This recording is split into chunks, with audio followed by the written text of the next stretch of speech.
What's up, guys? Welcome to Knockers on the Bottom. I'm your host, Jay Mill. Jay Miller, if you like. So let's get into it. Wow, I didn't expect coming into this Sunday to get a classic between the Giants and Cowboys. I suspected that the Giants would put up more of a fight than normal, especially since, the way the NFL goes, NFL teams, NFL players, they have a lot of pride, right? So a lot of the things that people forget when going into an NFL game on Sundays is no matter how bad you think the other team is or how good you think the team is that you think is going to win, this is still the NFL, folks. People are going to put up a fight. These guys are professionals. They're getting paid millions of dollars. They want to win, right? They want to win. They want to be the team that's like, oh, you're doubting me all week. We can't win. We can't beat the Cowboys. We look horrible. We want to come in there and we want to whoop that ass. That's what we want to do. We want to show ourselves and the world that we're better than you think we are. And God damn it, the Giants showed the world that they're better than everybody thinks they are. So this game was crazy. So I was looking into the stats right after. There was at least 5 different times that the Giants had a win probability of 70% of higher or higher, including one time that they had a win probability of 90%. Once we got to overtime and they got the ball back on that last drive, and then you had a couple of plays early on in that drive that started to get them going, right? You had a completion to the sideline that got them about 13 yards. Then you had another completion to the sideline that got them like another 10 yards. And it looked like the Giants were going to just kind of move down the field, get into field goal range, and score a touchdown. Or a field goal and win the game. But I feel like what bit the Cowboys most of this game, right, to me personally, was the seam passes. Wan'Dale Robinson and Malik Neighbors killed the Cowboys running up the seam for long touchdown passes time and time again. They made Russell Wilson look like he was back in his Seattle Seahawks Super Bowl days, throwing those passes to all those different, receivers that he had at the time and scoring and winning games and being clutch. He was bananas. Russell Wilson had damn near he had 450 yards passing, and it felt like he could have had 500 yards if not for some sacks later on to kind of take some of those yards away and some negative completions and things like that. But Russell Wilson was slinging it, bro. He was slinging it. As a matter of fact, it was interesting that the Giants chose at several different points in this game to bring Jackson Dart in and let him run some read options, one of which ended up killing them later on in the game. And it doesn't seem like a huge play when you look into the stats. But Jackson Dart had a play where he did the read option and they scored, right? They had 3 backs in the backfield, one lined up directly behind Jackson Dart, one to the left, one to the right. Jackson Dart was in the middle, almost looked like a freaking reverse wishbone. And Jackson Dart ended up, handing the ball off to Cam Scatterboo, and he took it up the middle for maybe about 17, 18 yards and scored a touchdown. And it looked like, damn, that was a smart situation. Well, later on in the game, they bring him in again to run this play, and he runs it, but this time he decides to keep it, and he slips. And when he slips, the Cowboys get him in the backfield, and he loses about 4 or 5 yards on that play. Excuse me. And it doesn't seem like the biggest play. And honestly, the Giants might have went on to do something in that drive, but it kept them from bringing him back to run that sort of play later on, which I think actually helped the Cowboys because since it was such a negative play, the Giants did run him out there in overtime almost like they were going to do it. And then halfway out into the field, they stopped him. They brought him back. Russell Wilson stayed out there. Rest is history. So I don't think if he doesn't have such a negative play that time, maybe the Cowboys don't get the ball back. Maybe the Giants take more time off the clock. But instead, what ends up happening is, they don't end up running it later on because they probably were scared off by the lack of success on the second opportunity. And that allows the Cowboys later on to get a big play. So the seam, right? Let's before we get to, we'll get to the end at some point. But before we get there, dude, the Cowboys have to clean that up because I guarantee you the Chicago Bears are going to be looking at that this week and let's run Rome Odunze up that seam as many freaking times as possible and see if the Cowboys have corrected their situation from week to week. That seam play must have accounted, I feel like it accounted for at least 150 to 200 yards of Russell Wilson's passing yards, and it definitely accounted for 3 touchdowns because Malik Neighbors caught one, and the other guy, number 17, Wan'Dale Robinson, he caught 2 on the same play. And as a matter of fact, getting back towards the end, right, that's probably what bit him a little bit because that play had been so successful that when Russell Wilson got into trouble in overtime and decided to heave the ball up, Malik Neighbors was running an out route, but Russell Wilson threw it the same way he had been throwing that seam the entire game. The only difference is now Malik Neighbors wasn't there. Donovan Wilson was. He was over the top. He catches the interception, which is probably the easiest interception he'll ever catch. And then, like I said, we'll get to the result after that. The Cowboys did a lot of bad things on defense this game. I felt like they, the numbers don't tell you that they had a horrible game against the run, but I feel like they actually had a pretty bad game against the run. So the rushing totals are Scatterboo had 45 yards rushing. Russell Wilson had 23 yards rushing. Tyrone Tracy had 15 yards rushing. Singletary had 4, and Jackson Dart had -3. So just taking a quick look at that, the Giants had about, let's say, 85 to 90 rushing yards. I'm not ready to do real math right now. Sorry, y'all. But they had about 90 rushing yards. But it felt like when they needed it, like, for example, when Jackson Dart came in and actually handed it off to Cam Scatterbo, he was able to take it up the field, get the touchdown. Or, when it was short yardage, he was able to convert in those short yardage situations. So it was very interesting. Also, what was interesting to me was the lack of pressure. So it felt like a lot of times the Cowboys in those situations where Russell Wilson was dropping back and staying way back there and then launching those plays deep down the field, that it would have been nice if the Cowboys could have gotten some more pressure on Russell Wilson and maybe, got a couple more sacks and stopped some of that stuff from happening. We did have some. James Houston had a sack. Kenny Clark had a sack. But still, that's 2. That's 2. And the Giants, on defense, they got quite a bit on the Cowboys. I know Brian Burns had a sack, and he actually had a couple tackles for loss as well. And late in the game, in overtime, when it almost looked like Dak was going to lose the football, he dropped back the pass, and nobody was open because it was a 2-man route, but it looked like he should have thrown the ball away. Instead, he held on and kind of, kept going a little bit. And pretty much a no-name dude, I can't even remember the name of the guy, he comes through and he gets a sack, right? So it was very interesting just to see that sometimes it's the coaching. Sometimes it's the position that you put your players in. And then sometimes it's the decisions that the players make while in the game that tend to bite you. Dak Prescott, terrible decision on that pass over the middle to CeeDee Lamb, right? When they flipped it around and we got to see, from behind the line of scrimmage, Dak was back there and he cut it loose to CeeDee Lamb. You couldn't, and I get it. There's a lot of times where quarterbacks don't see their receiver come open, and then they throw the ball, and the receiver comes open at the last minute.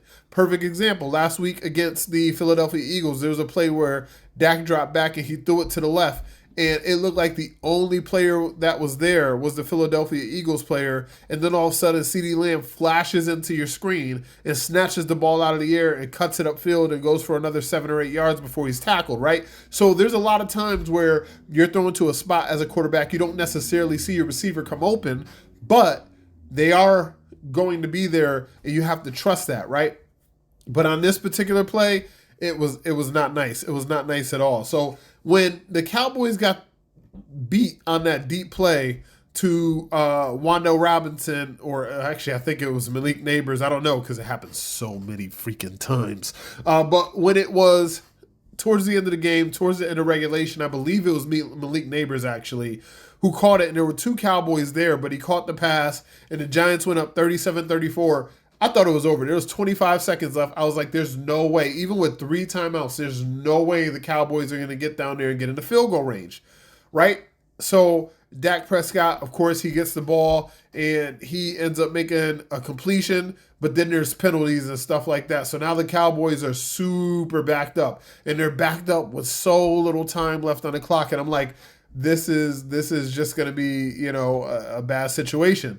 But then all of a sudden he finds Jake Ferguson down the middle. Jake Ferguson catches the ball. He gets to, the other side of Philly, to the other side of the New York Giants 50. So it's like the 48-yard line. Then we want to draw play with Javonte Williams, which shout out to Javonte. I thought he played a hell of a game. I thought he was one of the few players that was consistent throughout the course of the day. His touchdown run was beautiful once he broke past that line of scrimmage, broke a couple of tackles, and then got into the open field. That was awesome. And then he made a big play in overtime as well. But for him to get those couple of yards and then get down, the Cowboys basically were at the situation where it was like, hey, there's 5 seconds left. We have to attempt a 64-yard field goal with our kicker. And as Cowboys fans, we all know, we call him Butter for a reason, right? We call him Butter Aubrey for a reason. Homie's a beast. He's nasty. But to expect, I'm going to say that again, to expect, define the word expect, right? It's like a for sure feeling, a certainty, right? You're doing this because you already know the result. That's what expect is. So to expect Brandon Aubrey to make a 64-yard field goal to close regulation, dude, that is crazy. That is delusional. I would call it confidence if it wasn't so delusional. But they expect Brandon Aubrey to make that, and boy, does he. What the hell? What is this? He's going to get a letter from the NFL tomorrow asking him to piss in a cup because they're going to want to know what kind of steroid, what kind of horse tranquilizers are you taking, bro? They're going to want to know this. But anyway, he kicks it. He's a beast. He makes it, sends it to overtime. I'm sitting over here because, guys, I'm just like y'all, right? I'm a Cowboys fan. I'm sitting here, I'm talking to you about knockers on the bottom, blah, blah, blah. But I'm a Cowboys fan at heart. When I'm sitting there on my couch, I'm screaming, I'm hollering, I'm down, I'm silent. I go through all the different stages of grief throughout the course of the game. I remember looking back at my girl in overtime. Once we put the ball back to the Giants, I said, the Cowboys are about to lose this game. I literally said that to her out loud. I was like, the Cowboys got a second chance. The Cowboys are going to lose this game. She was silent, you know what I'm saying? Because she know how I am on Sunday, so she was silent. And then 2 plays later, Donovan Wilson gets the interception. And then George Pickens, man, listen. So I guess it's the proper time to get the star up, star downs. Star up to George Pickens, man. Because George Pickens got, in succession, 2 of his plays. One was the worst and one was the best, right? The worst was him getting the offensive pass interference, which when they showed it, it didn't look like offensive pass interference to me, but I can't really complain on a day where the Giants got like 14 penalties for like a gazillion yards. I can't really bitch about whether or not this penalty on the Cowboys was a penalty, right? I feel like that evens out throughout the course of the year. Maybe not necessarily throughout the course of the game to game. It will even out throughout the course of the year. So I can't complain about that. But he got a penalty. So it's one of his worst, right? Because it came at a time where the Cowboys really needed him to make that play. He made that play, and then it was called back. Then he gets a chance at redemption a little bit later and makes a gigantic catch in overtime. Gigantic. The biggest, the largest catch in overtime. And gets down the field and basically already puts us in field goal range. And then a couple plays later, Dak Prescott, who What the hell is this? What the hell? He makes a play with his legs to get us down even further, closer. Now Brandon Aubrey has to make the inverse of what he made to send us the overtime, right? It was a 64-yarder to send us into overtime, and now he has to make a 46-yarder to win the game. And he does. It was interesting in all sorts of ways. It was incredible as a Cowboys fan. It was awesome. It wasn't awesome throughout the course of the game, because when I'm looking at the win probabilities, it looks like a heartbeat, right? It looks like the freaking EKG monitor, right? It's like up, it's like down, it's like up, it's like down, it's like up, it's like down. And that's exactly how it was throughout the course of the game. It felt like some points of this game, what the hell are the Cowboys doing? And then at other points of the game, okay, we're getting into a rhythm. Our defense is getting to a rhythm. Then it's like, what the hell? Can Matt Eberflus make an adjustment? I mean, there's some things like, I don't have the film yet, so I'm just speaking based off of emotion, feelings, feeling great. But, man, I mean, missing Deron Bland really hurt us today. Trayvon Diggs, star down, let several big plays up. And I don't even know if I can fully blame him until the film comes out, because a lot of times he was dropping into a zone, and the Giants were running through this zone with different route concepts that had basically the receivers running free. So I feel like Matt Eberflus gets a star down as well, and he needs to take a look at kind of the way he's playing his corners, right? Because he's playing us in zone, and we're dropping into places where nobody's at. I can't tell you how many times I saw a Giants player make a catch during a game, and one of our corners dropping into the flat when the Giants receiver was running straight up the field into that 10 to 12 yard, range beyond the line of scrimmage. And then you had the safety dropping, 20, 30 yards. So you basically end up having a safety 20, 30 yards down the field. You have a receiver in the flat, and there's nobody else for like 6 or 7 yards, and these plays are being completed. And it's happening continuously, time and time and time again. So Matt Eberflus gets my other star down for sure.